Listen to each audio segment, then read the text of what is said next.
go there. Isaiah chapter 1. We're going to be getting into more scripture now. It's impossible in a limited amount of time to cover 66 chapters of Isaiah. The way I tackled it again, reading, was being on an exercise bike and listening to Isaiah 1 through 66. And was able to accomplish that and glean some things that I hadn't seen when I studied this within the last year or so. So I want you to turn there to Isaiah chapter 1. And just a reminder where we're at. We have already, 2 weeks ago, we started this study, and we looked at facts about Isaiah, and then we moved into details about the book of Isaiah, okay, and looked at some of the nitty-gritty of that.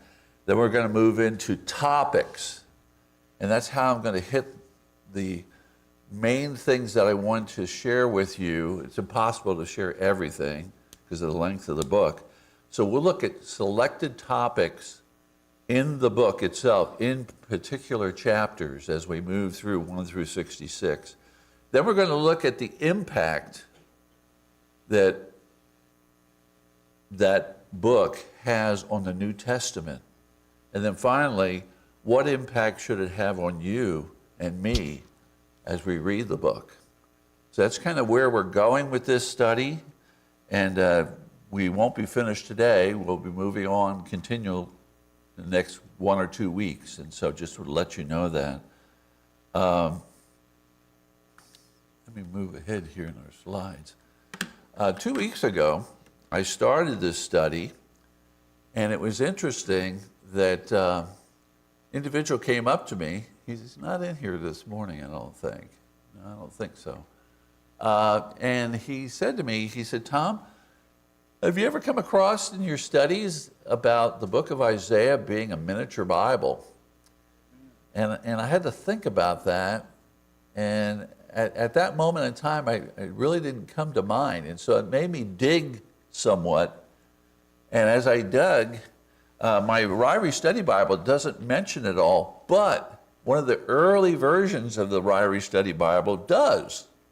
And it talks about it. It talks about the things you see up on the screen there, looking at parallels. I mean, it's not an exact match, no, but there are similarities that we see. And if you look on this chart, you'll notice the structure. There's 66 books in the Bible, and there's 66 chapters in Isaiah.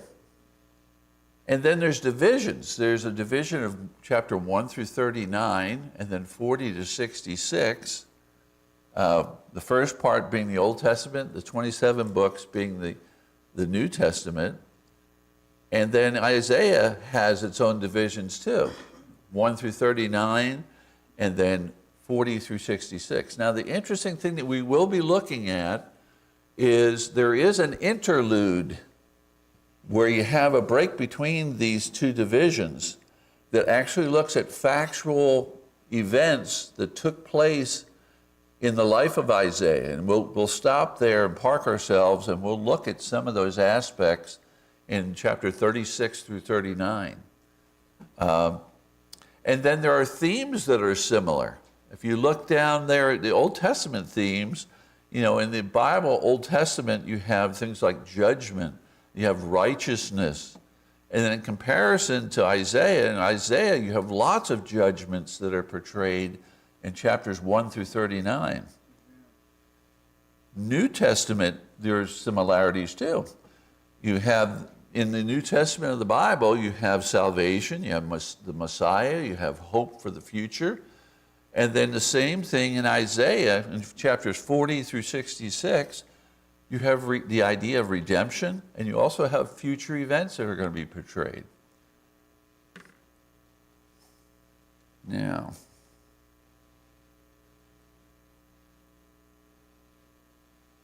okay.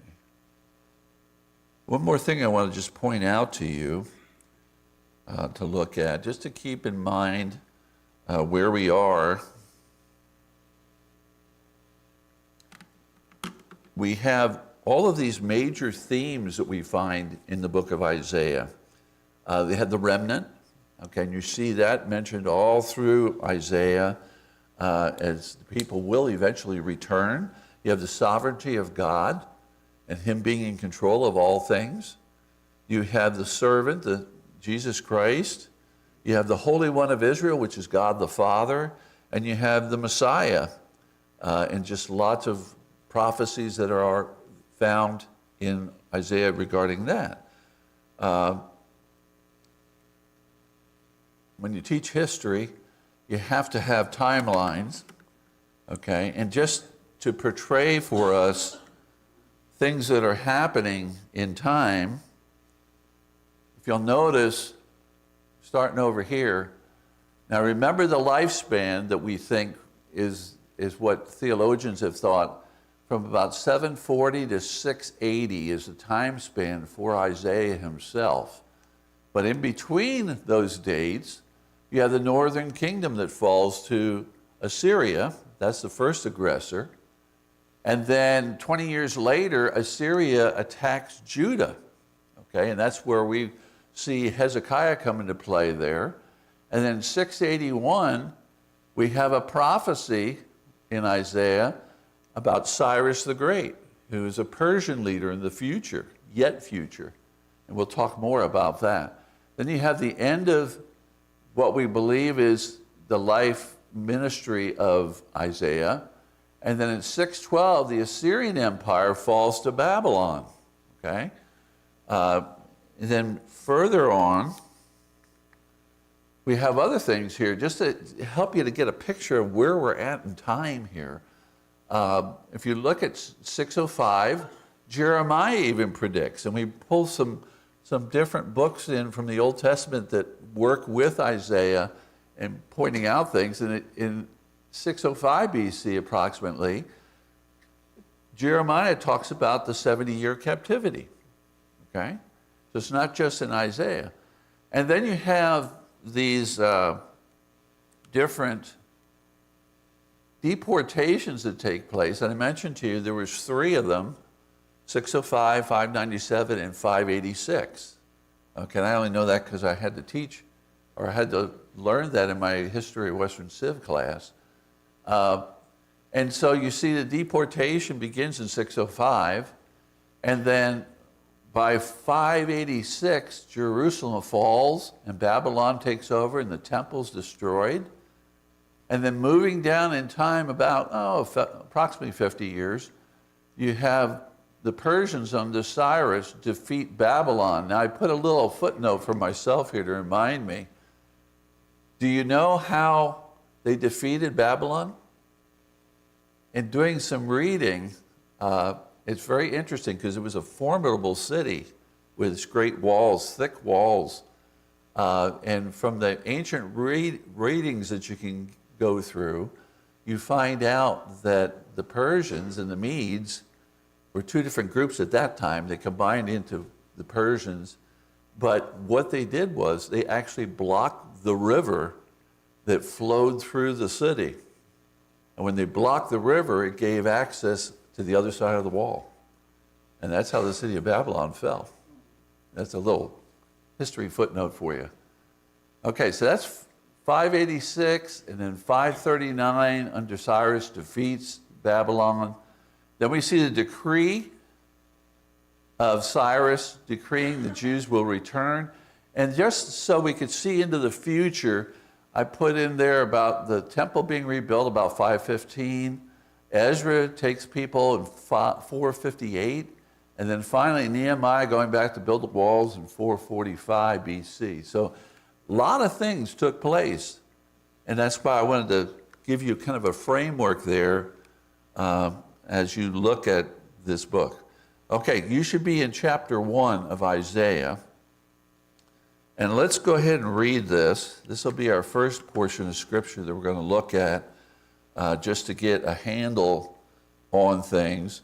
And the first thing we're going to ask ourselves, as you look at this, and I'm going to read this to you, okay, it's going to be verse 2, and then it'll be verse 4 through 6 I'm going to read. I want you to look at what God said was the problem that Judah had. Because I'm going to ask you afterwards. Okay, it says, "Hear, O heavens, and give earth, O earth, give ear, O earth.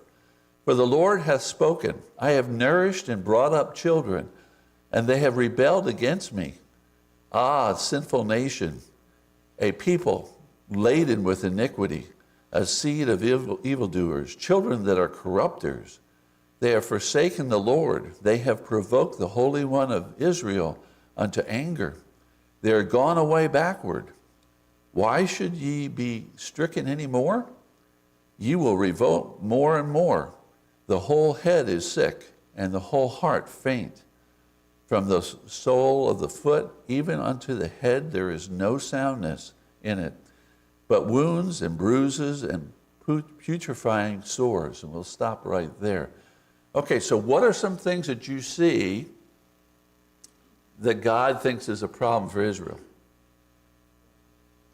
Yeah, that's a good generalization there, Jim. Sin, but what specifically does it say in there? What do you see that I just read to you? Rebellion, okay, what else? What is that? They've forsaken the Lord, yeah, very good. They're corrupters, right. Diseases. They're diseased, very good, they're diseased. If you look at this passage here, I've underlined a lot of things that God said to them. Rebellion is there in verse 2, okay? And in verse 4, they're sinful nation, that was what Jim was saying.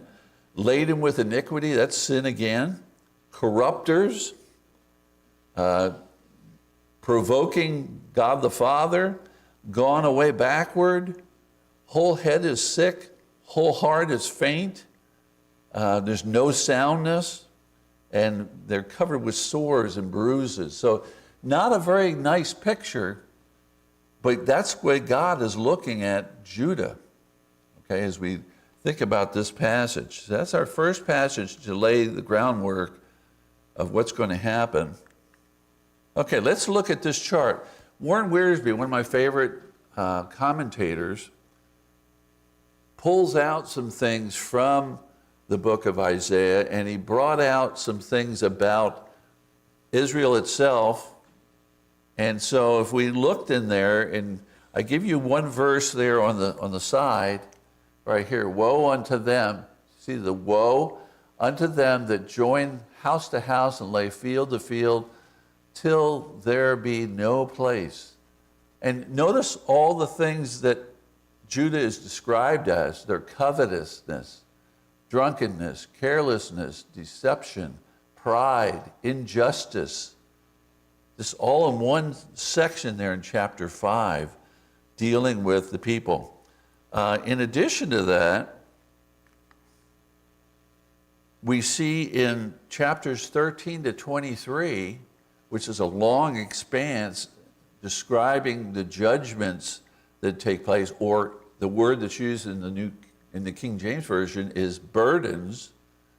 Look at all the nations that judgment is going to come upon them. And I highlighted down at the bottom down here that the northern kingdom, or Ephraim, is mentioned there as well. But if you went through these chapters, 13 through 23, you'd see all of these, that God is addressing each one of them. And there's Judah over here, and what things God thinks about them, and the judgments that are going to take place upon them. And this, again, is from Warren Wiersbe pointing that out. Now, just a reminder to us, I showed you a slide of a page from Clarence Larkin's book that shows the perspective of a prophet in the future. And remember what we said, the prophet can only see certain things. You know, the mountaintop events. They don't see the whole picture like the church age, which is down here in the valley. But that's kind of the perspective we got to remember. But interestingly, Isaiah is an exception to the rule. Isaiah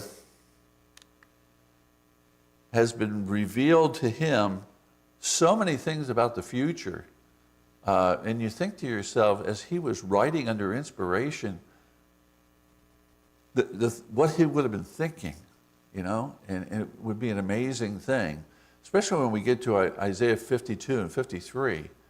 But look at all the future events.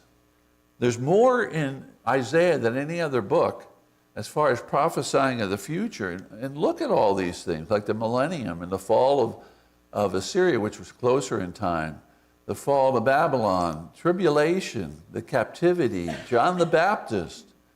It's just a whole slew of things that go into the near future and the distant future. And they're all in the book of Isaiah.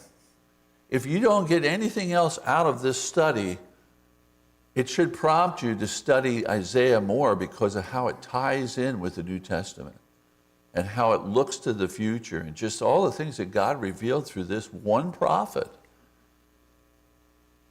Okay, we're going to look at another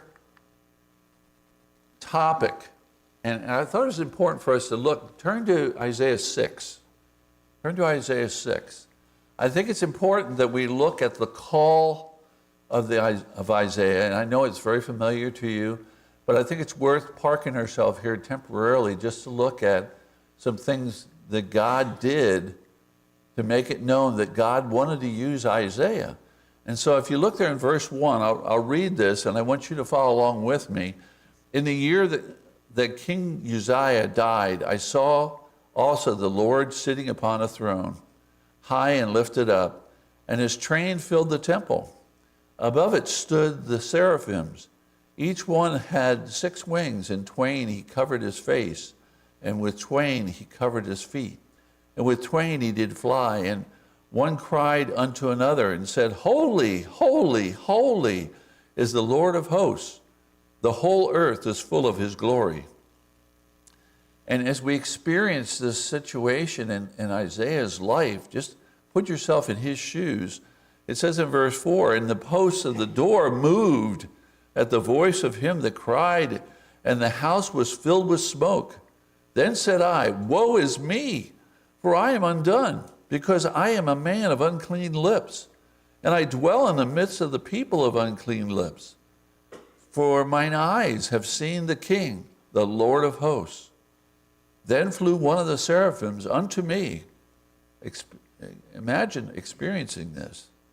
Having a live coal in his hand, which he had taken with the tongs from off the altar. And he said, and he laid it upon my mouth and said, Lo, this hath touched thy lips, and thy iniquity is taken away, and thy sin purged. And I also heard the voice of the Lord saying, Whom shall I send? And who will go for us?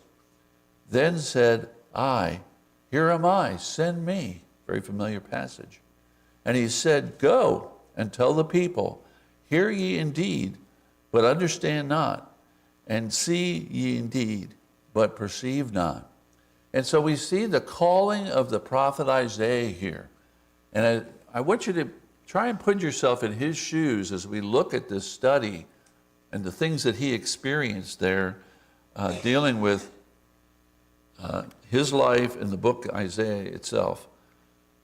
The other thing I wanted you to see, as I was doing my reading, sitting there on that exercise bike, I came to chapter 61, and it's not until you get to toward the end of the book that we see the ministry of Isaiah.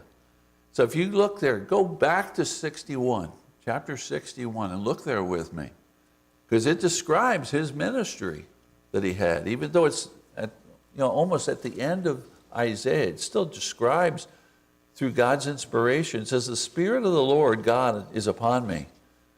And then he says, I'm to preach good tidings.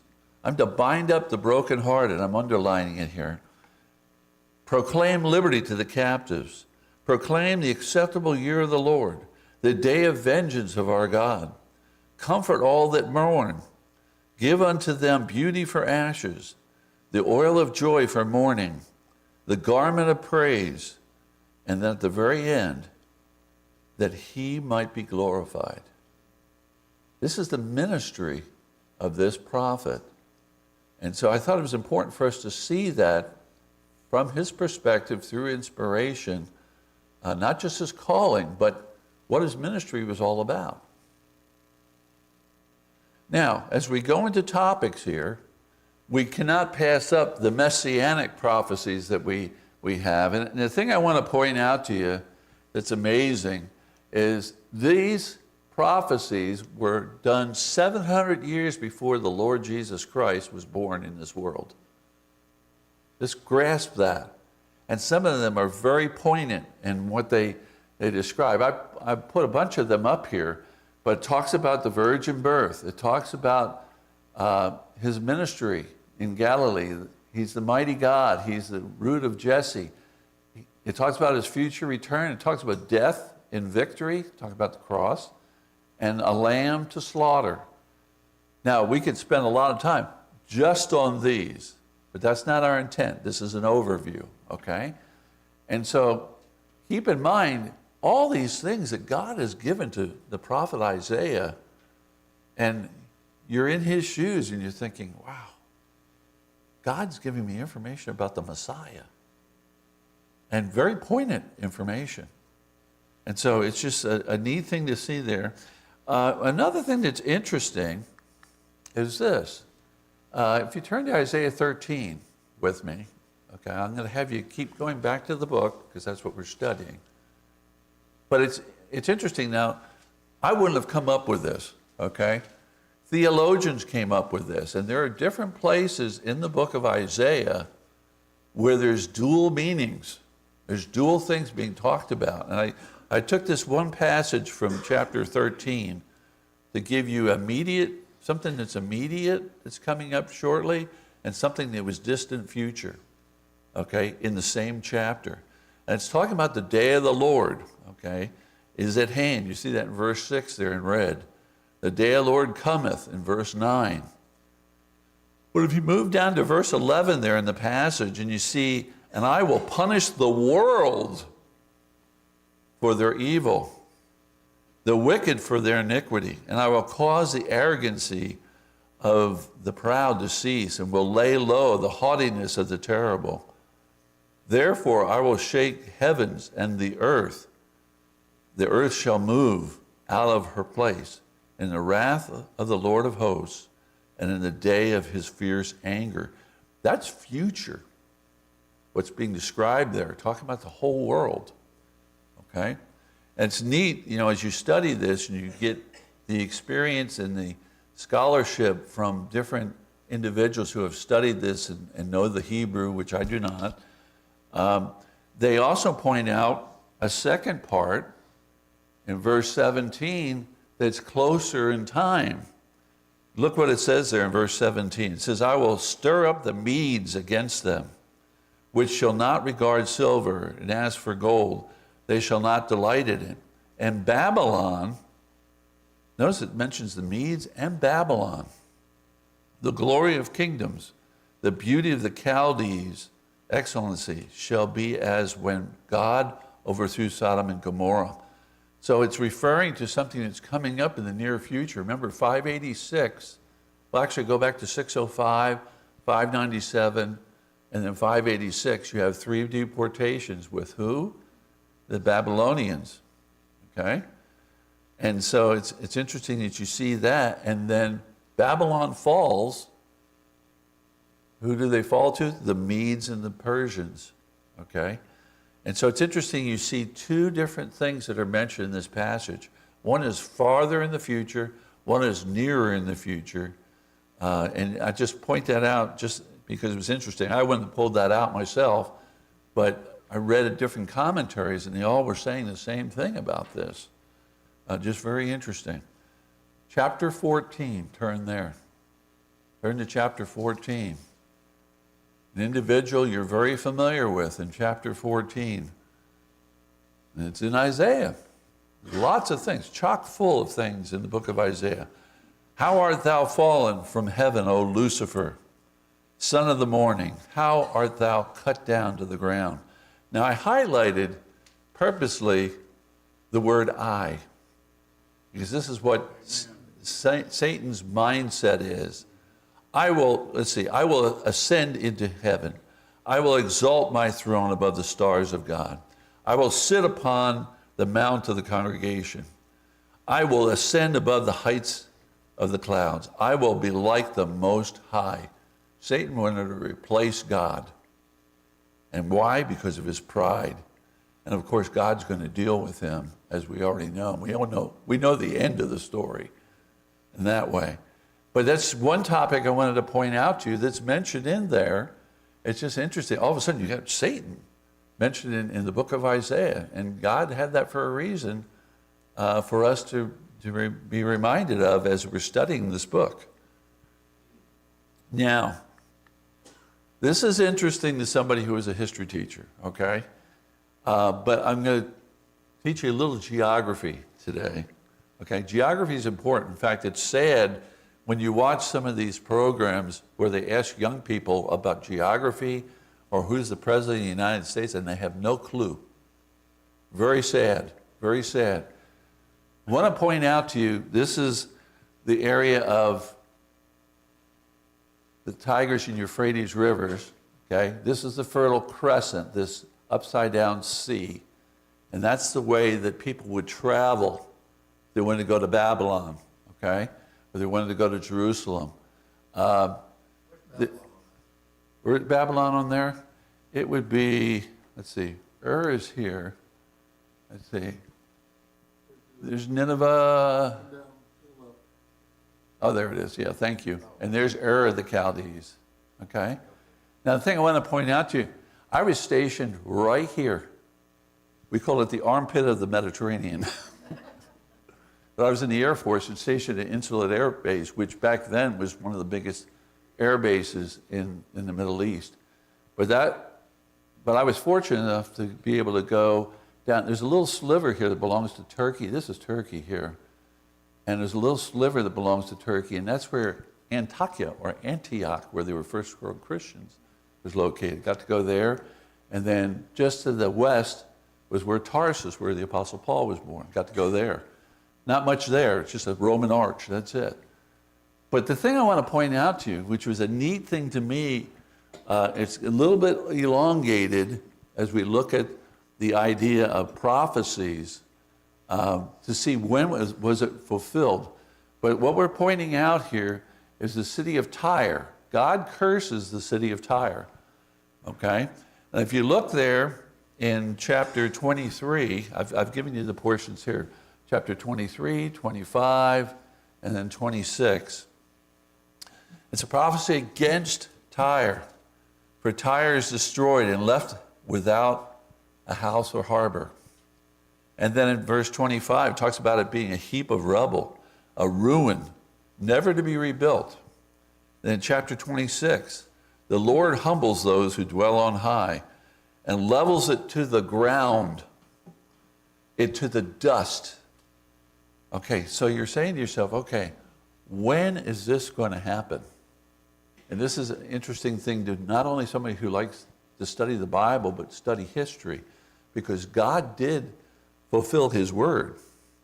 And so the next thing we had to look at here is from Ezekiel.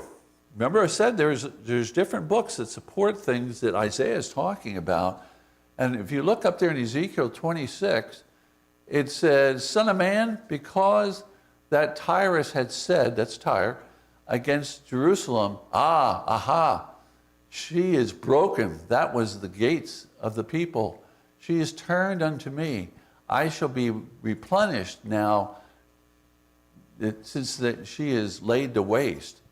And it's interesting, that was one of the reasons why God was against Tyre and cursed Tyre, because of their pride, and they would laugh at the destruction that was taking place under Nebuchadnezzar of the city and the temple being destroyed, and it was profitable to them. They're the descendants from the Phoenicians and that, and so they were a seafaring race, and it eliminated one of their competitors, which was Judah. Okay, and so that's why they're reveling in that, and we find that in Ezekiel 26. The thing I want to point out to you, I put this little footnote on the side here. 13 years of siege that took place as they tried to take down the city of Tyre. Now, the thing you have to understand about Tyre, there was an island and a mainland. And 13 years it took them to actually take over the mainland part, but that wasn't the complete fulfillment of the prophecy, okay? Because he said, you're going to be destroyed to the dust, okay? And so you see the time period. And so Nebuchadnezzar does destroy the city on the mainland. But what about the people out on the island of Tyre? Okay? It still hasn't been totally fulfilled. So that intrigued me as I was studying this. And what we find is this. This is very interesting. To me it was. A prophecy against Tyre. This is chapter 23. Wail, you ships of Tarshish, for Tyre is destroyed and left without a house or a harbor. Again, in verse 25, heap of rubble. It's going to be going down to the dust. Now, Nebuchadnezzar did destroy the city on the mainland. But we move ahead. You notice I put 350 years into the future. And who shows up on the scene? Alexander the Great. Alexander the Great is going to be used by God to totally fulfill the prophecy of the curse of Tyre. How does that happen? Well, interesting is when we look at the early writings, Alexander took all the rubble from the destroyed city via the Babylonians. And what did he do? He threw it all in so that there was nothing left of the mainland city. Okay? Down to the dust. Okay? That's what God said. And so it's interesting as we look at this. So what does he do? He tries to build a causeway and gets out so far. And then I believe one of the writers was suggesting that they use something called Greek fire, which to me reminds me of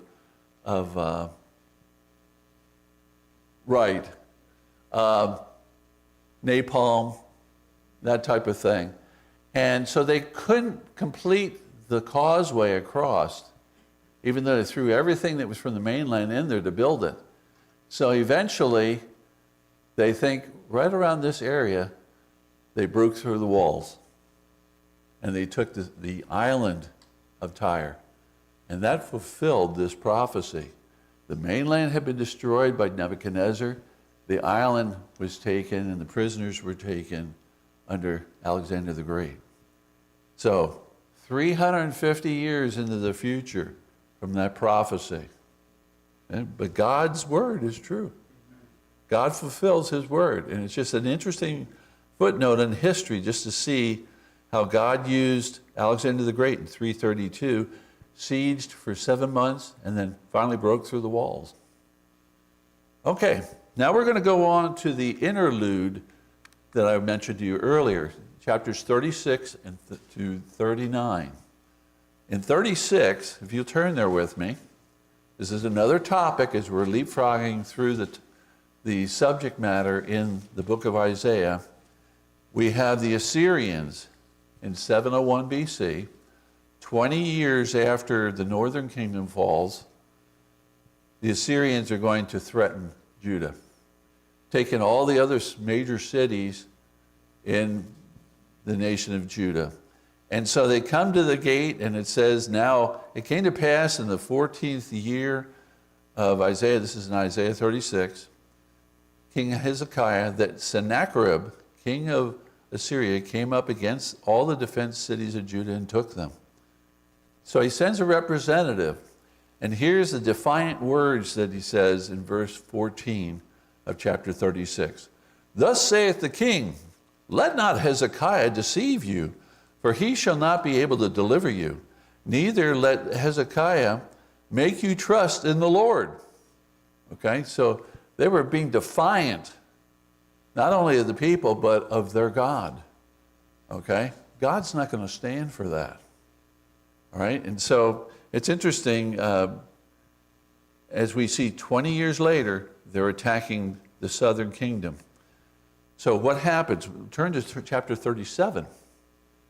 Okay, let's look at chapter 37. And what's the reaction of Hezekiah? And what's the reaction of the people of Judah? It says if you look there in 37:1, it says they rent their clothes. Then they put sackcloth on themselves. And then Hezekiah sent representatives in verse 2 there in sackcloth unto Isaiah. And Hezekiah the king pleads with the Lord in this situation. What does he say? Look there in 17. It says, incline thy ear, O Lord, and hear, open thine eyes, O Lord, and see, and hear all the words of Sennacherib, which have sent to reproach the living God.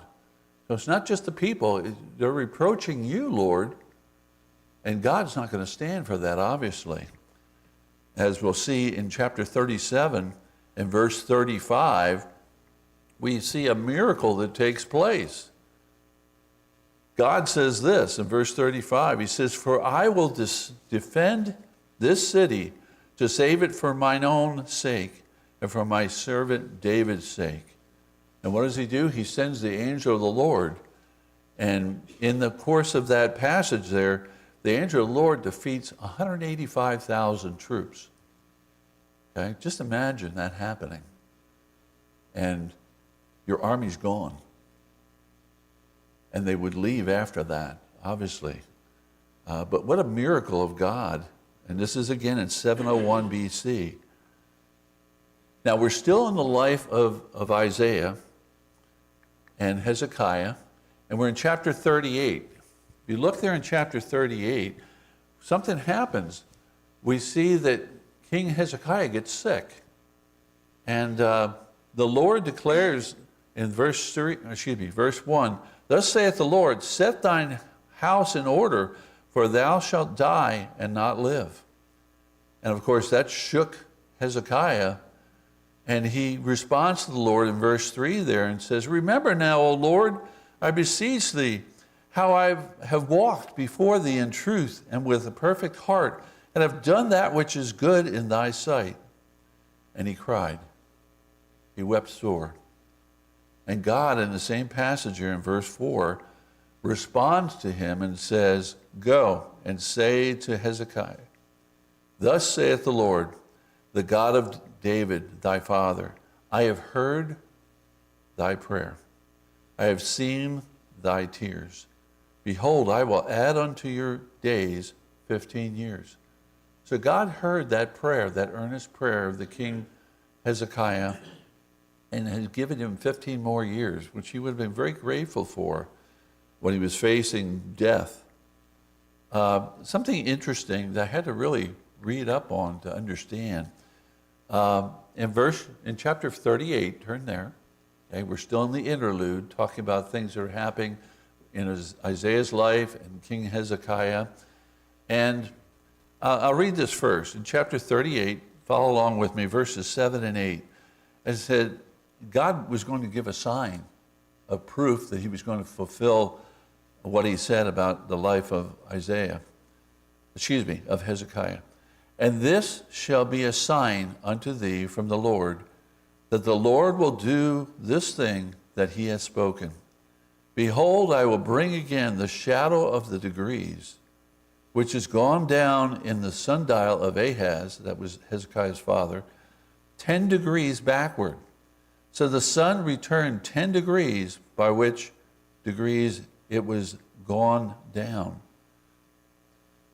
So I did some research on this, and there was a variety of things that they say happened. The natural movement of the sun was affected by God, okay? Now, this sundial of Ahaz, they're not sure. This is one thing that was unearthed. You have to realize that even these ancient civilizations were interested in astronomy and astrology and God, multiple gods and that type of thing.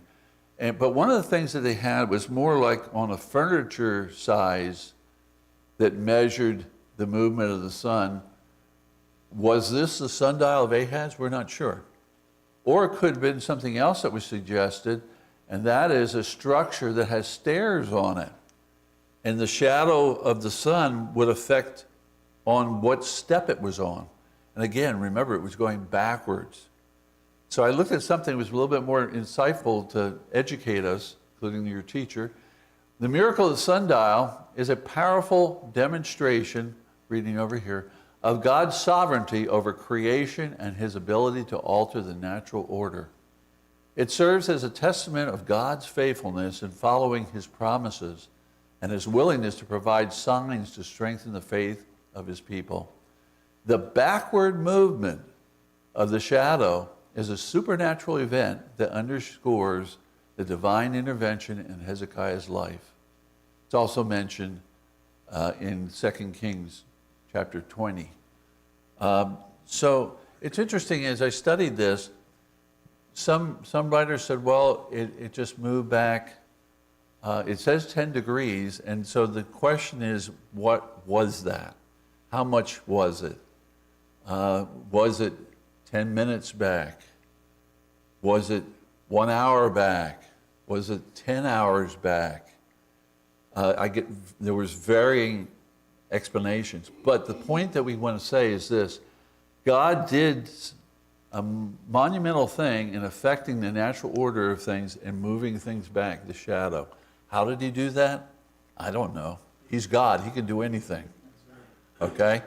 But he wanted to give a sign to Hezekiah and to other believers that he was going to fulfill that 15-year extension on Hezekiah's life.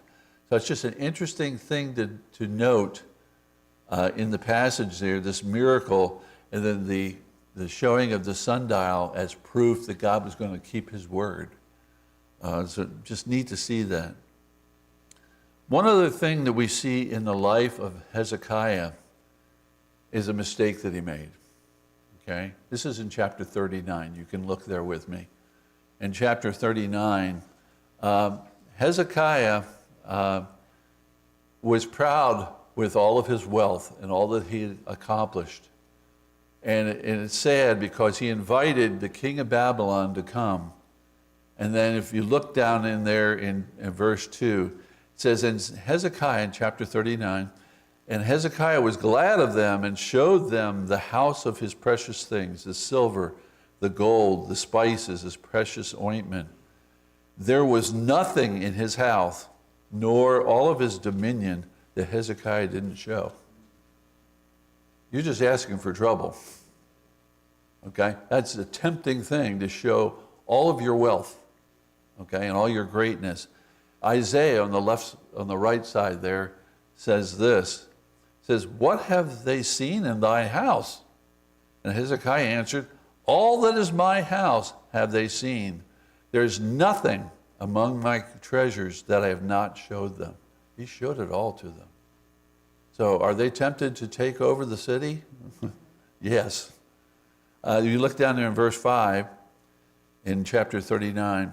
Then said Isaiah to Hezekiah, hear the word of the Lord of hosts. Behold, the days come that all that is in thine house and that which thy fathers have laid up in store until this day shall be carried to Babylon. Nothing shall be left, saith the Lord. So sad mistake that he made, but he was tempting the Babylonians by all of this. Okay, we're going to stop here for now in our study, and part 3 will be next Sunday. We're moving away from the interlude now, which is chapters 36 to 39. So we're going to move further into the book of Isaiah next Sunday, okay? I hope this is whetting your appetite for the amazing things that you find in this book, that God did that on purpose, and we see things of the future. We see the things in the life of Hezekiah. It's just amazing stuff. All right, let's go ahead and close in prayer. Sam, close us in prayer.